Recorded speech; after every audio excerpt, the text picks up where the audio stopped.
Evening. Okay, thank you, everybody. I guess recording is now. Thank you for joining us. I'm Chris Winship, and very excited about this event to first talk about a wonderful book by my colleague Diane Skelton, and to talk more about ADD Fourth World. The structure is going to be that Diane's going to introduce herself, and then Stacy White is going to introduce herself, and I'll say a little bit about myself.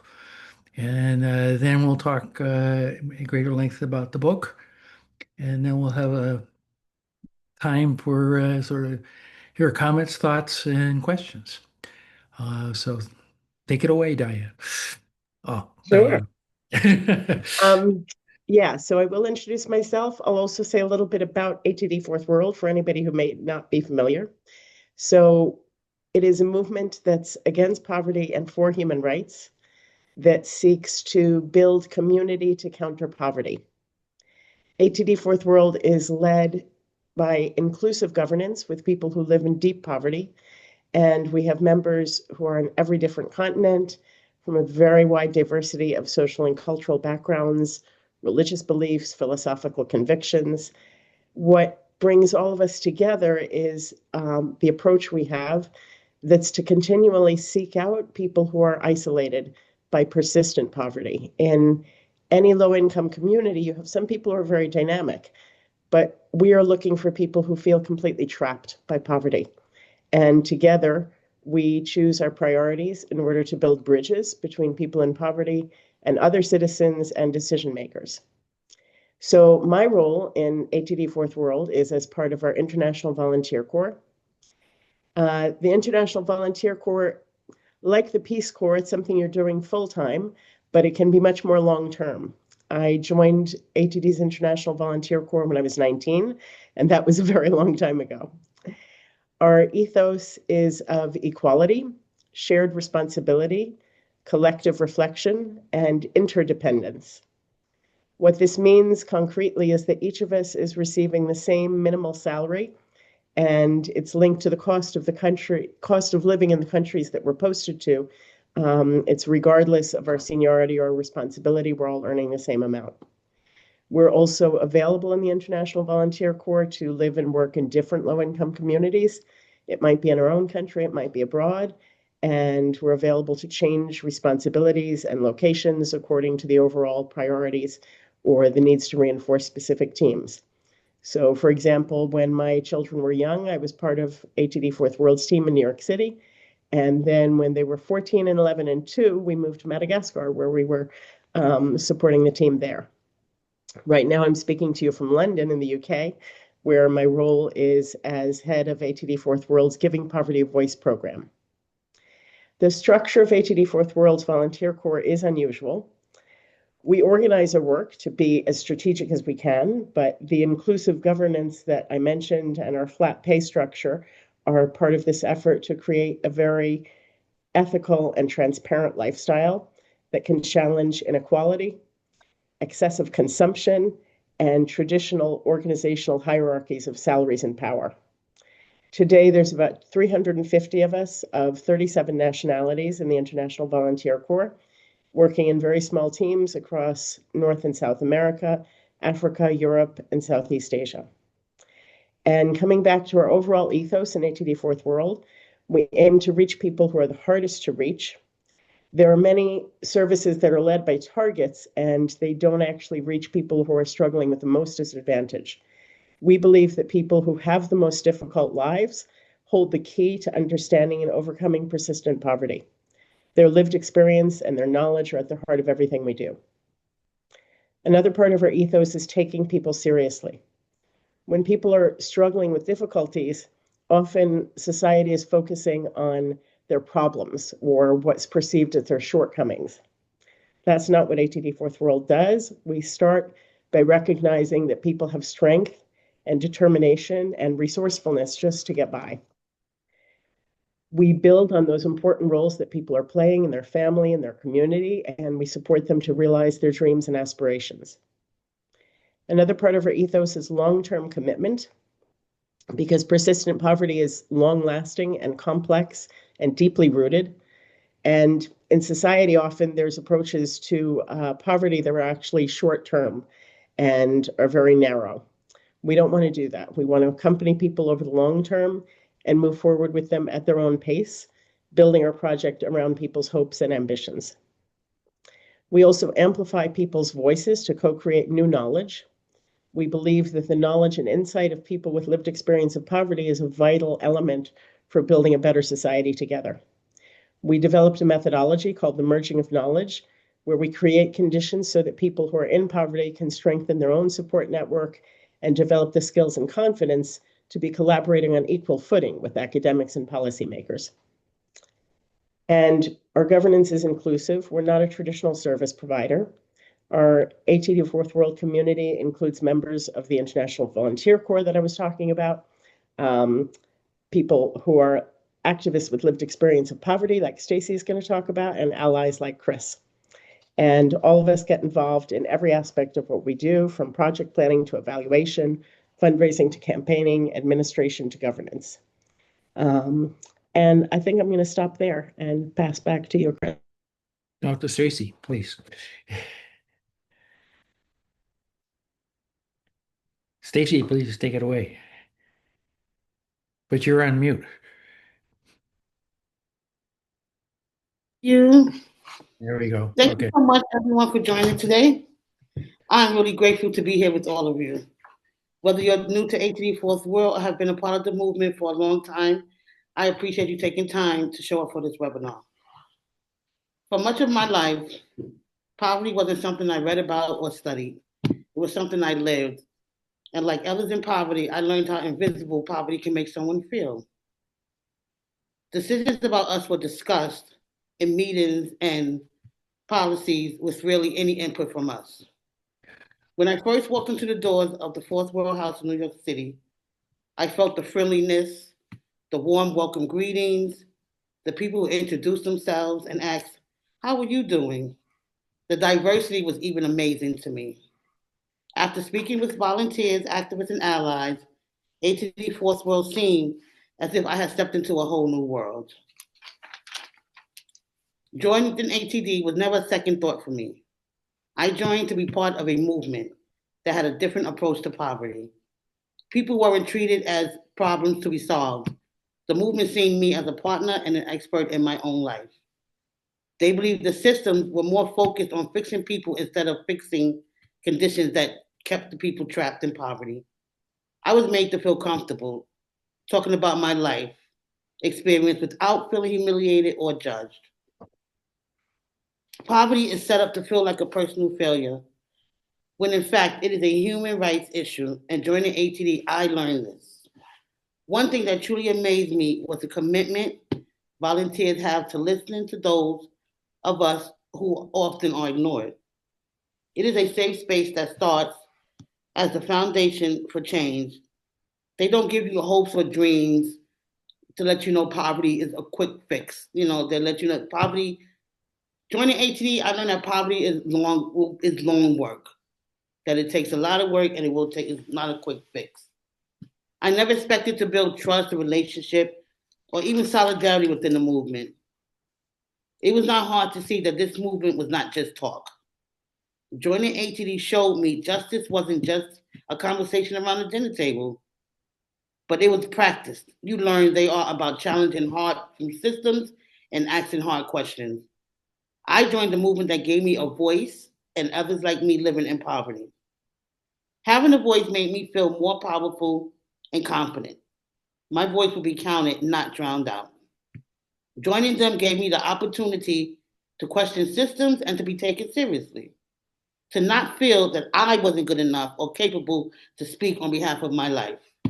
I joined to make a change and help others to get their voice and get the same chance that I did, and that is to be heard. Joining for me meant using my voice to tell others about ATD. When I'm asked why I joined ATD to someone who doesn't know anything about ATD, all I can say is I can speak for myself. It has empowered me in a way that I can't describe. Joining ATD opened many doors for me. I thought that I would never walk through. I spoke at the United Nations on October 17th, which is ATD's International Day for the Eradication of Poverty. It is a day created so people living in poverty are not only remembered but heard. People in poverty are seated with professionals and institutions. On this day, our purpose is memory and responsibility. It is on this day we acknowledge poverty as something that society created and society should change it. October 17th became personal to me because I'm so sorry.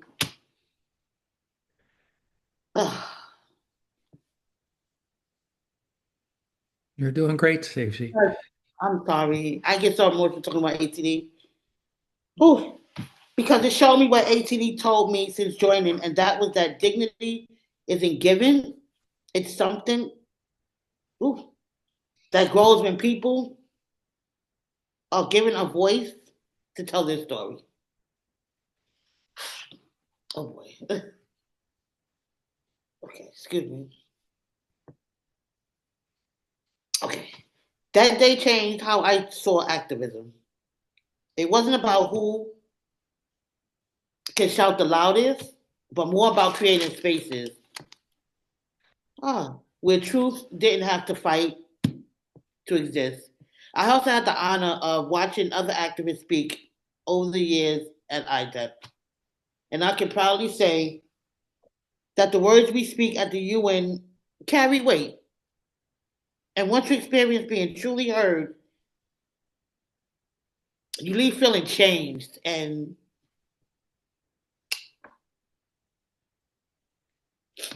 it's something that you want all people who are living in poverty to experience.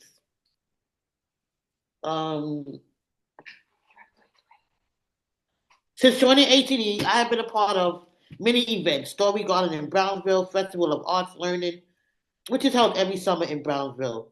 I also have been a part of the discernment team, traveled to France for an activist seminar in Canada to visit ATD Fourth World House, which may I add was one of my most memorable travels ever with ATD. There were many more, but for the sake of time, I would just mention the above. Please feel free to inquire about our events and all the ATD is involved in. Thank you very much. Thank you so much. That's beautiful, Stacy. So I'm Chris Winship. As Diana has mentioned, ATD thinks of me as a volunteer, as a ally, uh, which means I try to support its mission. Um, I've been involved with ATD on and off for somewhat over 30 years. I provide modest financial support. I've written 3 short pieces, 2 of which are prefaces to ATD books. For a number of years, I helped organize summer campus in France. Um, and I've spent a lot of time just thinking and talking with people from ATD. For me, as a sociologist, the attraction to ATD is how it thinks about poverty as a problem of social exclusion, an idea that goes back to its origins in the 1950s, not the current thinking in academia. It's quite new. Um, so the analysis in ATD is that poverty is not just an economic or political problem, it's a social one. It's a problem of segregation, not just in the residential sense, but disconnection between people in their day-to-day lives. And that the goal needs to be to create communities that are inclusive of all and which give dignity and respect to everyone. With that, let me turn it back to Diana to talk about her terrific book. Congratulations. This must feel just wonderful to have this out and done. It's you can feel all the love and admiration you had for Mary in every page. Thank you. You'd asked me to say something about why the title is Joyful Revolution. It really comes from 2 different quotes from Mary Rabagliati, who the biography is about. and who was one of the co-founders of ATD Fourth World. She talked about revolution when she was traveling to Mississippi in 1967 during the War on Poverty. She met people who'd been running a really wonderful Head Start children's development program. But then when she got there, their entire budget had just been yanked away. And so she wrote, every single book and toy and music record had been taken away by Washington. Staff were determined to try to carry on somehow on a voluntary basis, but they lost their offices. It was terrible. How naive of the government to imagine that Head Start consists simply of children playing quietly with toys, watched by parents who see no further implications for their families' lives. I wish the lost funds had caused a real revolution among people who tasted the cookie and were not prepared to let it go. When Mary was speaking about a revolution, she definitely meant a nonviolent one, but she meant a total reversal of priorities, to begin not with number crunching, but with the aspiration of these children and their families for a profound change. The word joy is also something Mary talked about. She said once, when you're stuck in the misery of poverty, joy matters even more. All of us should find something to celebrate, a reason to go out together, or to plan a journey, or just dance. This is not in spite of poverty. It's so that people who are excluded from society can finally join in everything that makes the world extraordinary. And that was really part of Mary's personality, to create moments of joy and dancing and laughter and celebration. And listening to her words, I'm thinking there's the poet Toy Derricott, who said joy is an act of resistance. And Dr. Maria Stephen, who's the author of Why Civil Resistance Works, says joy is resistance that breaks through fear and inspires courage. I think we all need to focus on joy because it's a powerful tool to fix what's broken. And I really think that joy is hardwired into the way that we work in ATD Fourth World. I was saying before that we're looking at people's strengths, we're looking at what's positive and what people contribute. And that positive focus brings really deeply meaningful joy to our work.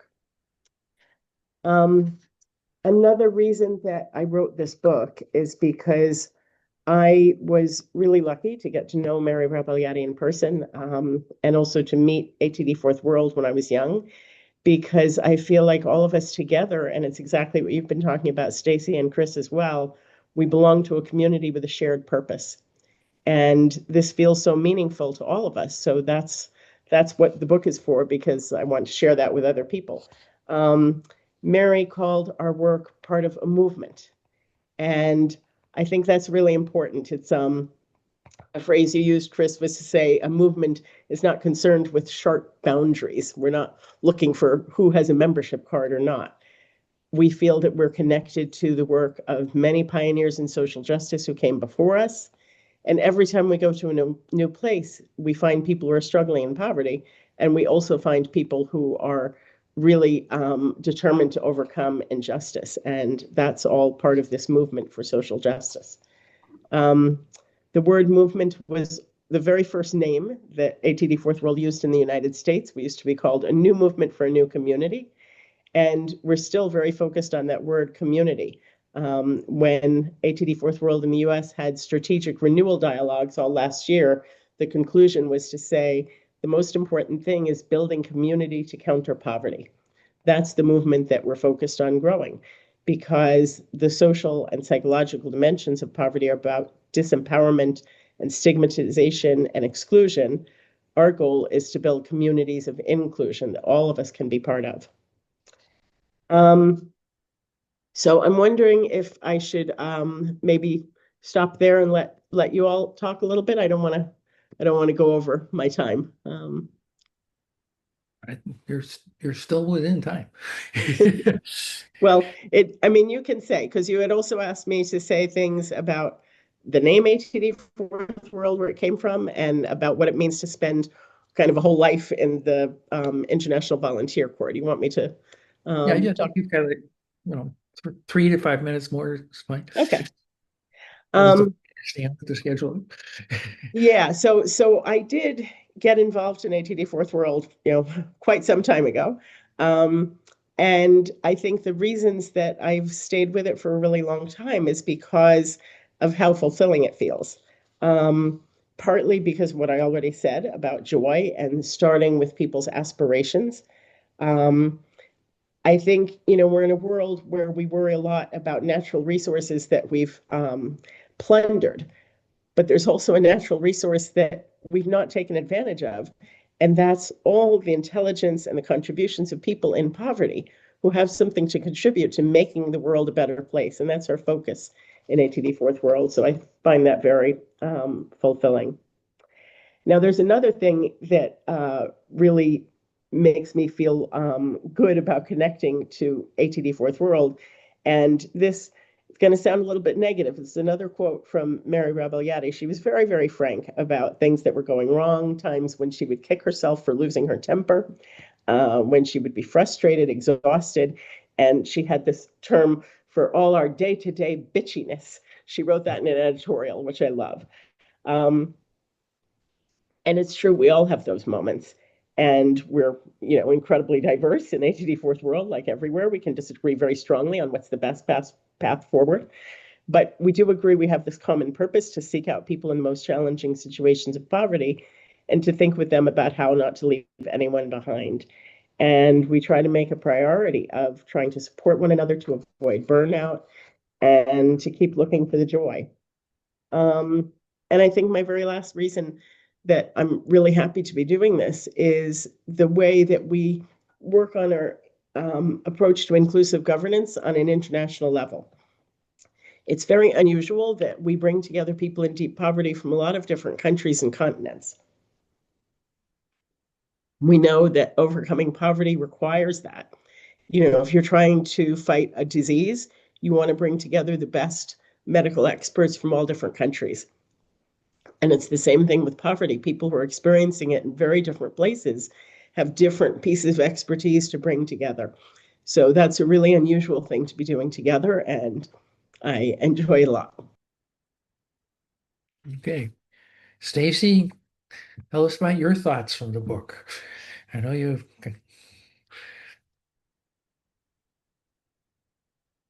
on mute again. Would you like me to go through the 3 chapters, or are we going to piggyback off chapters? Tell us, what you find meaningful and important in the book. So 3 chapters, great. Okay. We're doing okay in time. Okay.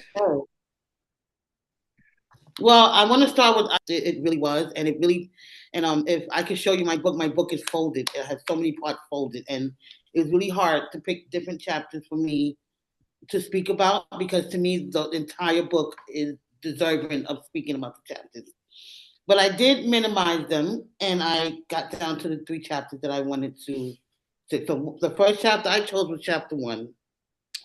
I was immediately drawn in this chapter. More specifically, the very first line of the book was Mary telling Diana to press her clothing, and Diana stating that Mary had her own high standards for personal appearance. I was ready to turn the pages. I won't tell no lie. Mary's decision to leave confidential security to serve alongside those living in extreme poverty was a change that really moved me. She chose to move into emergency housing camp at the age of 21. That was amazing.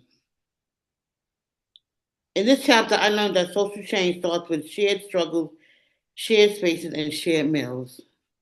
Mary built trust by living alongside them. Reading this first chapter, I saw a lot of my own work that I do today. As a harm reduction specialist, I work in New York City shelters alongside substance use and people who are mentally ill. I meet them where they are, just as Mary does in the emergency housing camp. Meeting with them and allowing them to tell me their story and listening builds a great rapport, and that's where change begins. At the end of chapter 1, I really was interested in knowing more about Mary. Like, what gave her the courage at the age of 21 to, to move into an emergency housing camp in those conditions. As 21-year-olds, that's like the first year of your life. The 21 is a big number, and it's like we can do a lot. And to choose to go that route, right, right there is just amazing. Because in this world, we don't have too many 21-year-olds that will pick up and just move into an emergency housing camp. I wanted to step inside the book and speak with her. I wanted to ask her, what was she thinking? What was her vision?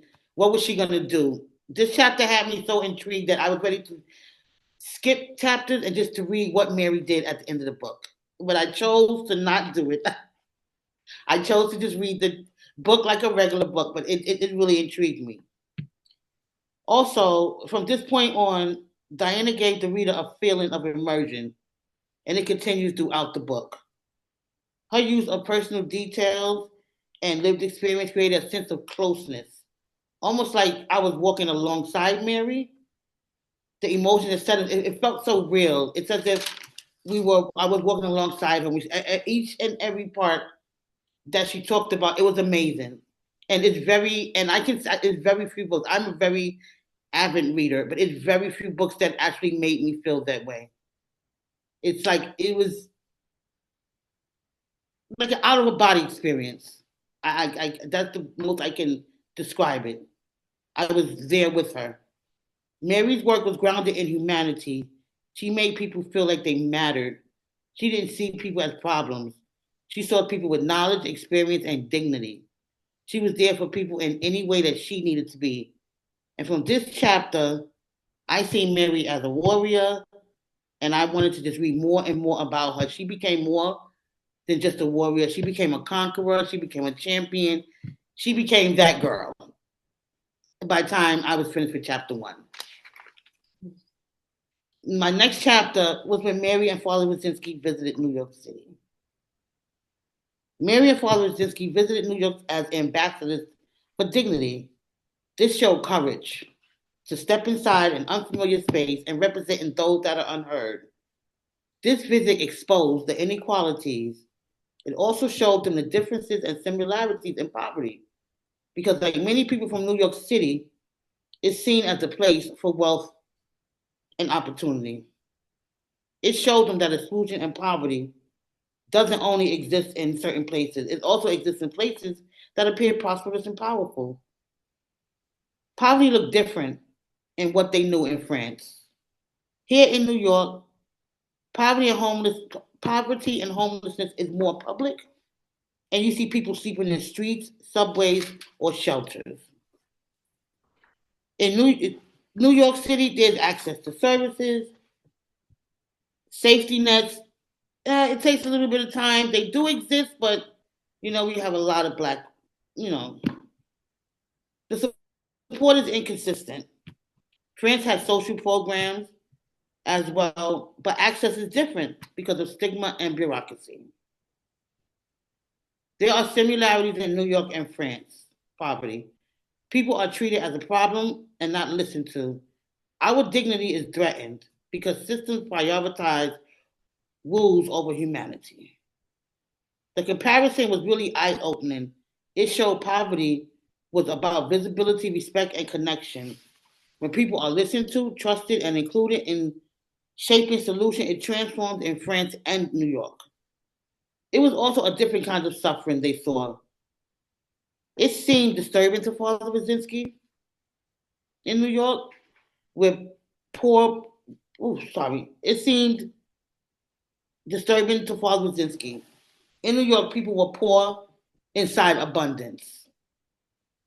And this is so true because I lived in New York City my entire life. Well, he noticed there's shelters built next to skyscrapers. It's crowded streets, but it is a deep loneliness feeling in New York City. And Father Wazinski, he felt that. This was a city that allowed society to believe poverty was rare. And this is also true. Not knowing those living it felt that they didn't matter. In France, in a shanty town, community families suffered together. In families in shanty towns, they lived together in camps. It was something society could not pretend that existed. Neighbors witnessed each other's lives in France. Here in New York, people suffer individually.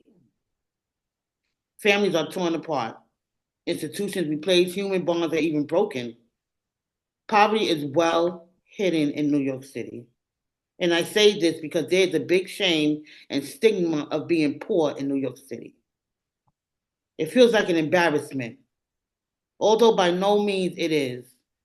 Truth be told, two individuals in New York can be suffering the same in silence, and no one will ever tell each other. People suffer alone in New York. Father Wazinski learned that by visiting. He has seen extreme poverty in France, especially in the noisy Legrand camps. What moved me was how unsettled Wazinski felt visiting New York City. That really struck me back. Because usually when someone visits a city, you want someone to like your city. You want someone to enjoy your city. Being from fully New York City of 55 years. So that really was like, and I said, oh my goodness, and it touched me because since joining Fourth World, knowing Father Wazinski, I'm like, yeah, he's gonna like this chapter, he's gonna love New York City, yeah. But no, so that was kind of that was really kind of heartbroken. He noticed that even people along the subway station and the public, that they were still invisible. And they are. People in New York City, everyone, I don't know if in New York City, but someone will be laying right there on the street in the city and people will just keep going and they will literally step over someone and they will keep going. This is true. I've lived in New York City and unfortunately I've seen it not too often, but I have seen that quite a few times. The wealth of the city is not intended to reduce the violence of poverty. It makes exclusion silent and more isolating. Thank you. Oh, my next chapter. Okay. My next chapter is solidarity in the face of racism. Reading this chapter showed me how people are judged before they are listened to and understood. What was happening to people in poverty, being labeled before receiving services, happens to this day in the United States. The systems that people are expected to help instead makes us feel smaller. The question should be not what have I been through, but what's wrong with them. Not the question should be what have I been through, not what's wrong with me. Mary cared and she paid attention to people and what they had to say about their lives. As a harm reduction specialist, I meet individuals who have been accessed many times with case files, case notes, diagnosis, and psychosocial.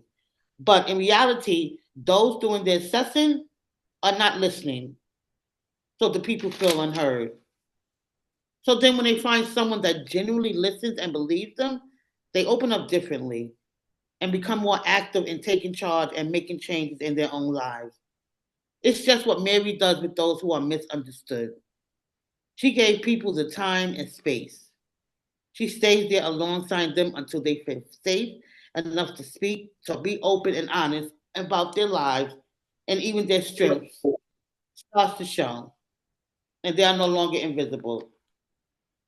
With Mary really listening, things begin changing, not just in people, but in situations.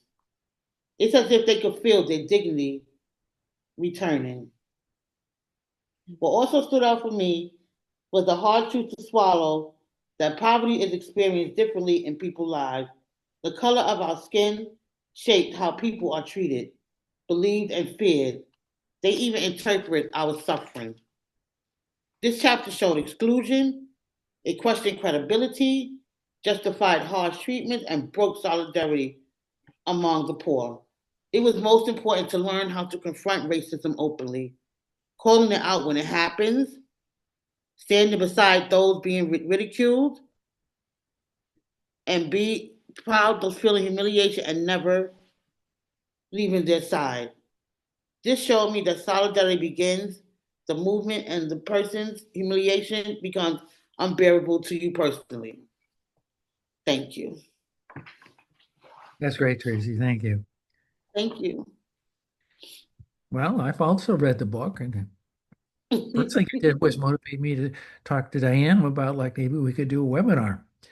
Um, I'm going to come only briefly. Two parts of the book sort of I think are extremely important. One is in the early part of the book that Tracy's talked a bit about, where ETD is getting its roots and starting to really build community in this camp Le Grand. Um,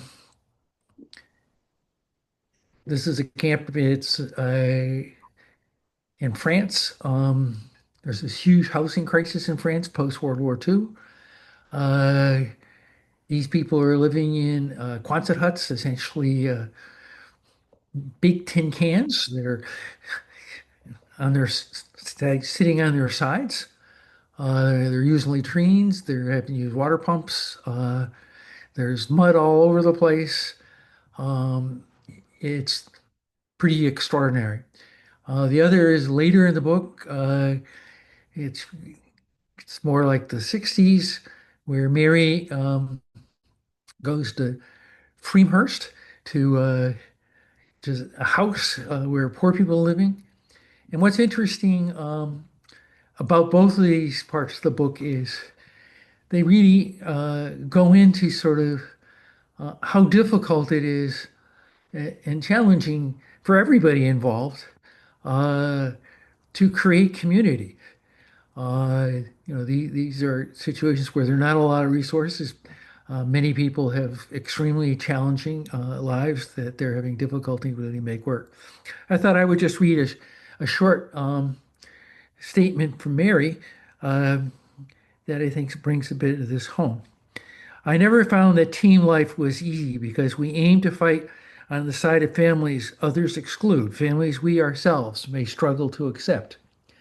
It is demanding to change the hearts and priorities of everyone, beginning with ourselves.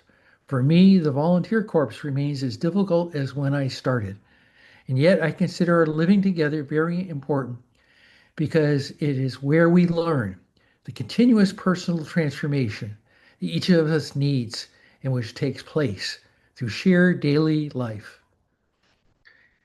So, just to let everybody know, the work that the people in ATD, whether it's the volunteers, the activists, and to some degree the allies, is extremely challenging.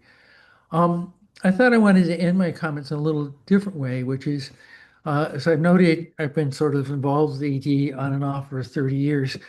And one of the challenges I've always found is trying to explain to people how what ATD was as an organization and how it worked. I've had people from ATD come talk to my classes at Harvard, or professor, and the students afterwards are kind of mystified. Uh, and I think what's going on is the following. First, it's Diana in particular has made clear ATD is, it's there for everybody. It wants to be inclusive and allow for a very broad set of beliefs. Um, and I think what's most important is that rather than, sort of words, what's really going on in ATD is a deep commitment to doing. It's about deeds, not words. There are certainly strong norms, importance of civility, recognition of dignity of all, and all have something to contribute to society. Um, in this book, in the book, this comes across most clearly in Father Joseph Brzezinski, who is a Catholic priest and a founder with Mary of ATD, and his refusal to have ATD be thought of as a Catholic organization, or actually a religious organization of any type.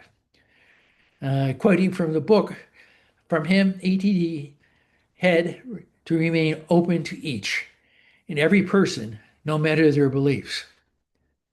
So ATD is an organization in an important sense that is all, for all. Diana mentioned the fact that it doesn't have like real boundaries to it.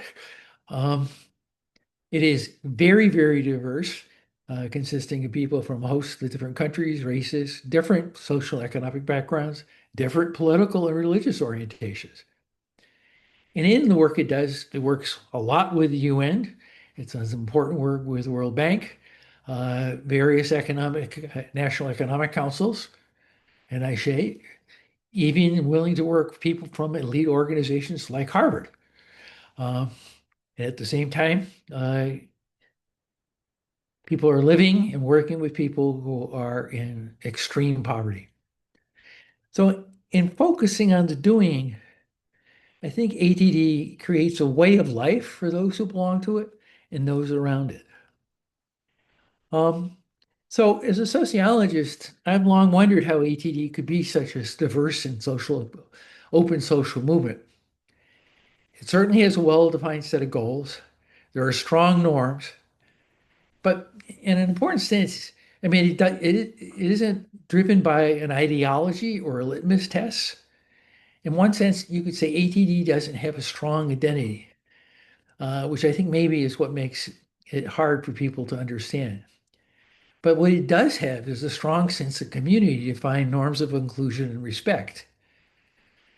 And I think this is perhaps, whether you get interested in ATD itself, an important place where we in the US um, have something to learn, which is, obviously today we're struggling with political polarization, us versus them thinking, and trying to be a country of the whole that is diverse in so many ways and in which we are deeply committed to.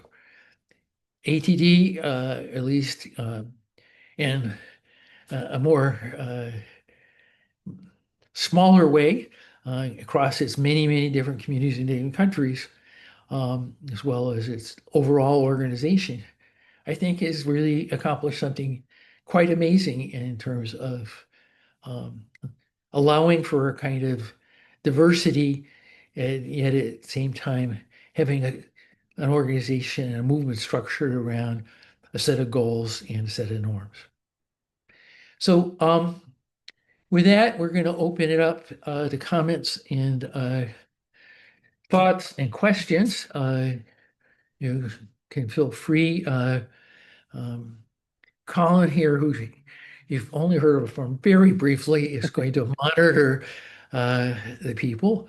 Yep.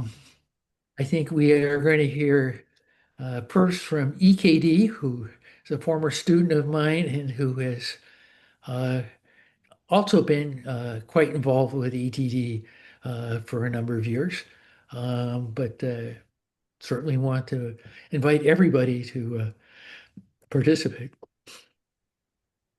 Hi everyone, this is Ekedi. I'm so happy to be here. Thank you so much for inviting me. Congratulations, Diana, on a beautiful book. Um, and Stacy, wonderful to meet you in that way. I know you can't see me, but I really loved hearing about your experience and hearing your thoughts. And I'm a sociologist. I am a student of Chris's, actually. And thank you, Chris, for introducing me to ATD many years ago and continuing to invite me to events.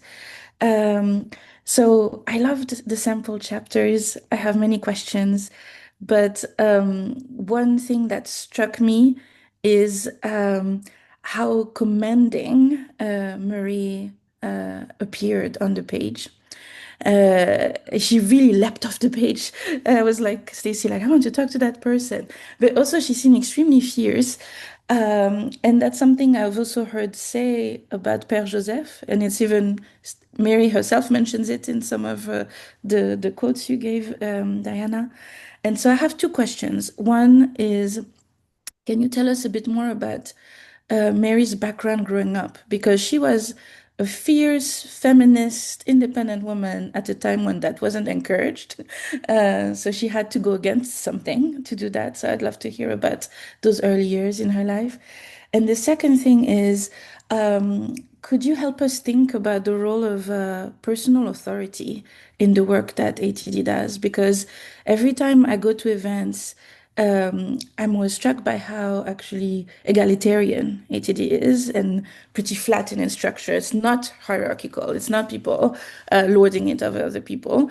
At the same time, there's lots of stories of charismatic people like Père Joseph, like Mary, who really used their personal oomph to get people to do other things. And that seems to be the case for Mary, including when she bullied you into telling her your actual birthday, but then she used it to create community, right, and belonging. she used that knowledge. And so I'm really struck by that ability to use authority to create inclusion. Okay, I'll stop here. Thank you. Thank you. Those are great questions. So yeah, Mary was fierce, and she did inspire actual fear in some people, as strong devotion and friendship, but not only that. You were asking about her family background, which was quite mixed. So the chapter that you were kind of missing, we sent out chapters 1 and 3, which talk about her, founding ATD Fourth World. Chapter 2 is her family background, and it goes back quite a ways. And what was quite unusual is that her parents were from very different backgrounds. So on her father's side, she was from a family that had immigrated to the UK.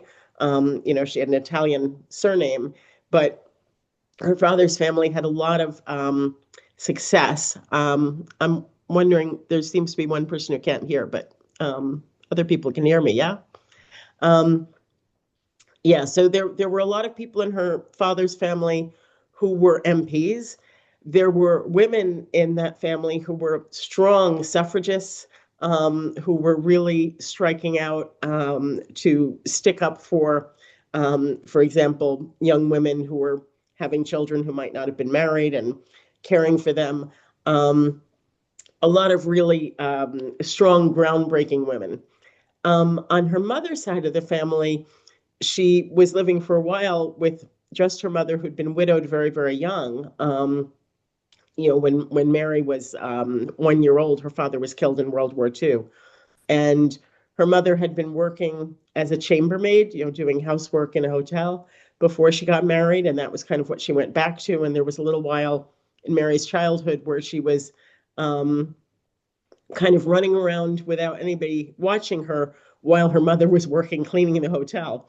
And so Mary, on the one hand, she sort of had the run of the place, and she's meeting all these lovely hotel guests who are spoiling her, and she's getting away with stuff. But she also knew a lot about hard work and about struggle.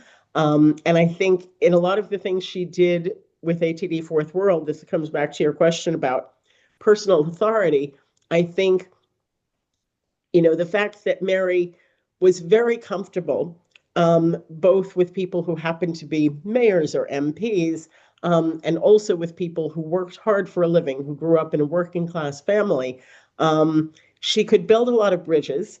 And we talk about things being non-hierarchical, but sometimes to make that happen, you need to use a little personal authority and fierceness. So I'm thinking of, there are ways that people in power can talk over other people and kind of run over them. And I think Mary had a lot of personal authority that she used to sort of change that dynamic, to get an MP into the room and to create a context where somebody in poverty could speak their mind and say, here's what we've been thinking about and working on. So yeah, that's my response.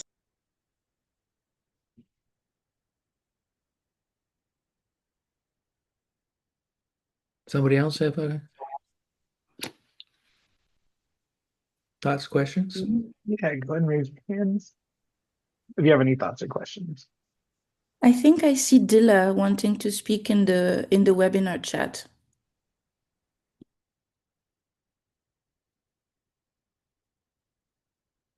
And thank you so much, Diana, for these answers. It was really super interesting. Okay, go ahead and Dilla.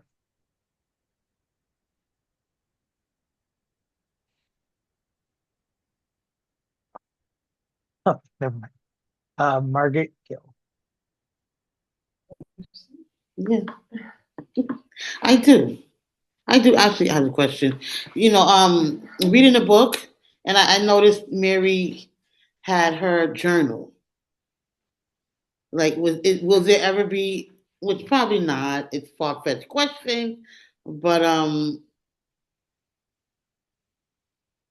I thought about a book with Mary's journal, like that. I don't know if that could ever happen or would have happened, but now that I've read that, after I finished reading the book, I said, wow, it's something I really want to ask Diana about this journal. I know that that journal is probably an amazing, amazing, amazing piece of work. Yes. And it is, she was so wonderful. And I also want to let people know that she didn't take no for, she would not take no.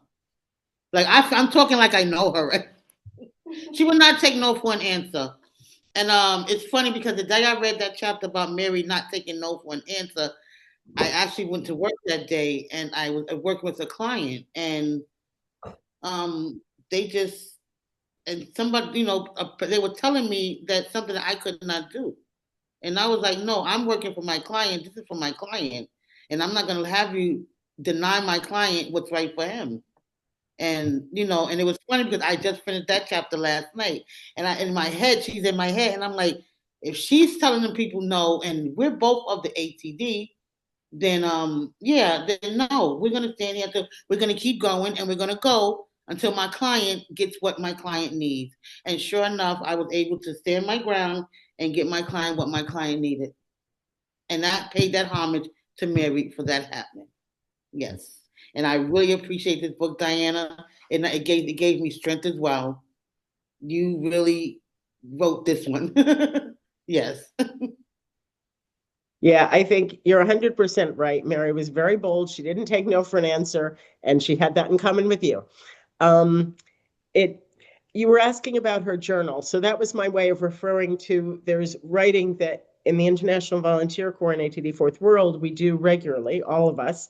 A lot of it is highly confidential because it's also a way to kind of make sense of, I'm supporting this family, here's the stuff that's happening that, sometimes it might be so confidential, you're not going to show anyone at all. It can be a way to sort of work through things yourself. It can also be a tool. Sometimes we know families who decide they want to make certain things about their history public and they don't really have the details. And the fact that we've done that regular writing can make it possible to do that. But so all these writings are kept in ATD's archives, highly, highly, highly confidential.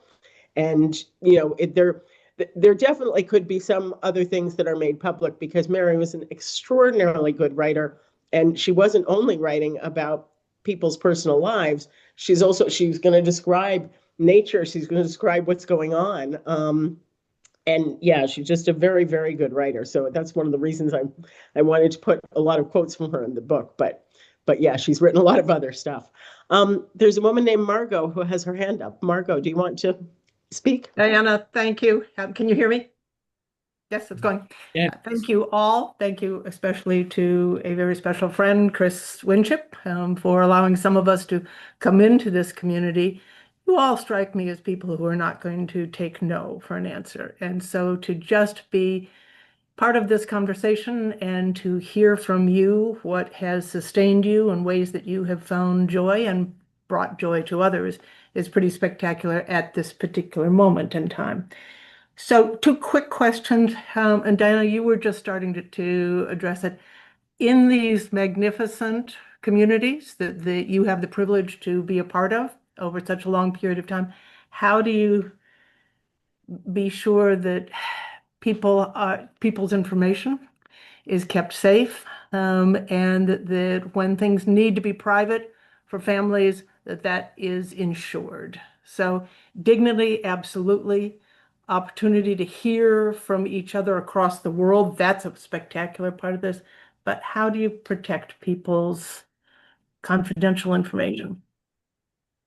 Yeah, the writing that we do, I mean, there's certain places where in that daily writing, we're going to make sure not to write down anybody's name because we know that, there is a context where those kinds of writings can be requested by social services or authorities, et cetera. And, the confidentiality is extremely important. The archives that I was talking about, you can't just go in there and look at things. So if there's a person who's, written about that their information is there, it might be in a report that also speaks about other people. So there's going to be conditions created by a whole team so that they can see what's private about them, but not about other people. So yeah, we.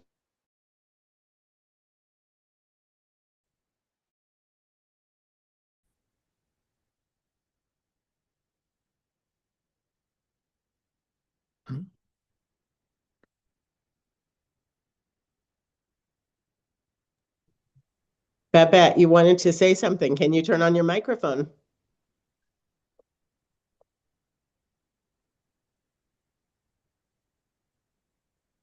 Am I mute? We can hear you. We can hear you. Okay. So thank you, Diana, for that book. I think I'm discovering you at the same time that I'm discovering Mary.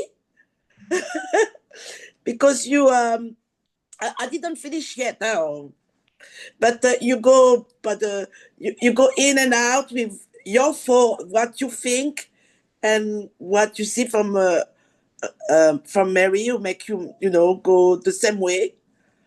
So that's what I wanted to say. So I wanted to say thank you, and for the writing, I think I discovered also the importance of writing notes, writing daily report.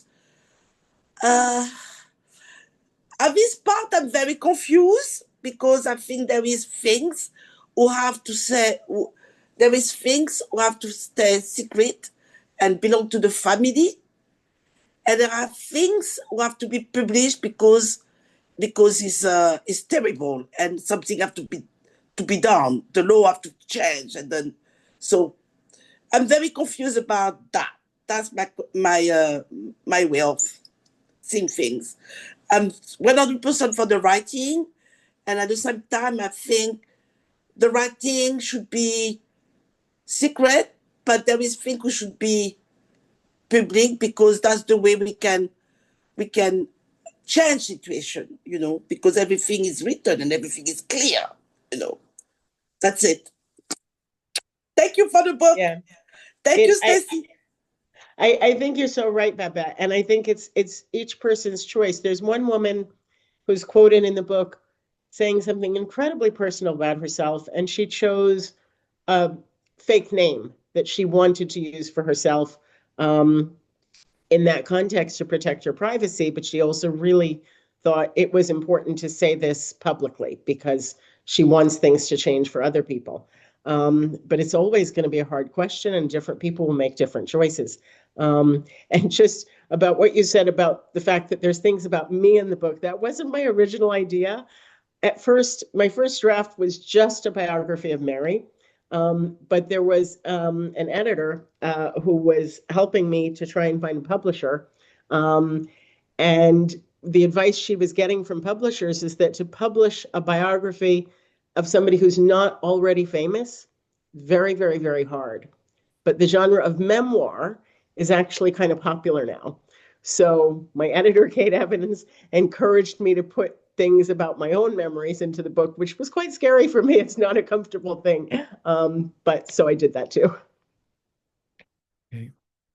Okay.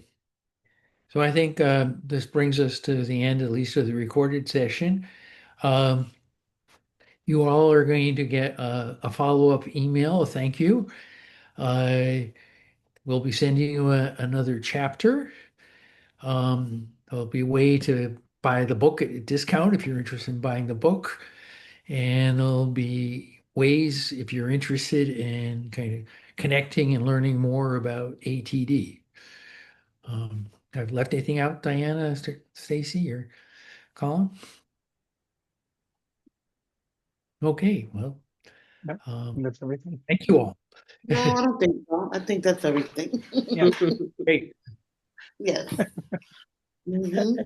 And Lisa, you bought the book during this webinar. Good for you. But I hope you got the discount code because we were supposed to have sent that out to you already. People should be getting a discount code when we send out the thank you letter. Oh, okay. Yeah. Oh, that's awesome. Yay. Okay. And it's a code with a QR code. It takes you to the website where the book is distributed in the United States. I'm excited to hear that. Mm-hmm. Awesome. Um, Yeah, we can certainly provide you with that information, Jill. Okay, that was wonderful. Okay. Seems to me like it's time to say goodnight, let people go eat their dinners.